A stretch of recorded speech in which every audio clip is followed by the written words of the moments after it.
project explores how systems shape who can and cannot access everyday resources, such as housing. While these systems often appear neutral, they are built on specific assumptions about what a valid applicant looks like. In this video, we focus on international students in Sydney and their experiences of renting a place to live. At first, renting may seem like a simple process, searching for a property, submitting an application, and waiting for approval. However, for many new arrivals, the process quickly becomes complex and restrictive. Through a series of everyday things, including app-based applications, personal experiences, and comparisons across contexts, this project shows how rental systems do not simply reflect reality. Instead, they define who counts as a valid renter and who is left out of the system from the very beginning. When I first arrived in Sydney, everything felt new. I thought the hardest part was already over. I had my offer, I had my visa, I even had enough savings. I thought that would be enough. But the system was asking for something else. Rental history, local references, proof of stable income. I wasn't rejected because I was unqualified. I was rejected because I didn't fit the system. As a first-year international student, I had no local rental history. 非常不好租，因为我当时在国内的时候就查阅了澳洲这边很多的租房软件，但是他们的筛选内容有很多，但是我当时只是一个要过来的留学生，我没有很多的租房经验，甚至说是可以没有租房经验，所以说就很难在这边找到房子。我首先是去给那些房东发邮件，我说我可以出更高的价格，但是房东还是以我没有租房经历为由拒绝了我的这个申请。后面没有办法，我只能联系中介，给他们付了高于市场价格几倍的价格，让他们帮我去申请房子，这样我才来悉尼这边有房子住。In China, renting a place is relatively straightforward. As long as you confirm the basic details and show that you can pay the rent, the process can move forward quickly.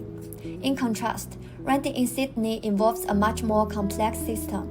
Applicants are required to provide detailed information, such as rental history, proof of income, and a local guarantor.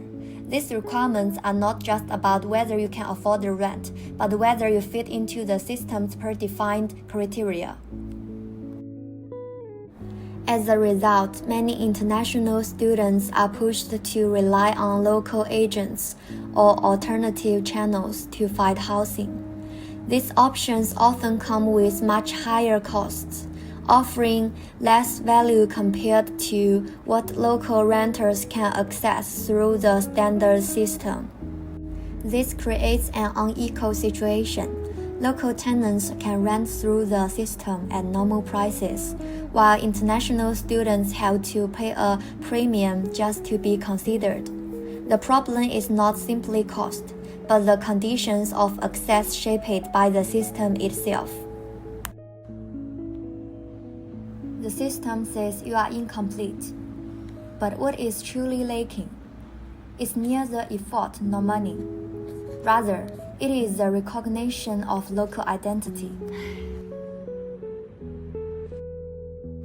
Through these everyday moments, we begin to see that the challenge of renting is not simply about finding a place to live. It is about how systems define who is recognized and who is not. In the case of international students, what is missing is not effort, not responsibility, and not the ability to pay, but the kinds of information the system has been designed to value. When rental systems prioritize categories such as local history, stable income, and established networks, they do more than organize information. They actively shape who can enter and who is left outside. But exclusion is not the end of the story. As we have seen, international students learn to navigate these systems, share knowledge, and find alternative ways to become visible.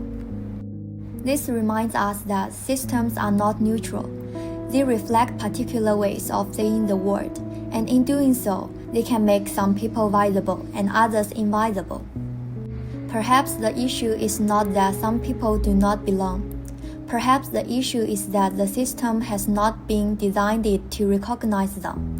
And if that is the case, then the question is not only how to enter the system, but how we might begin to draw a new map.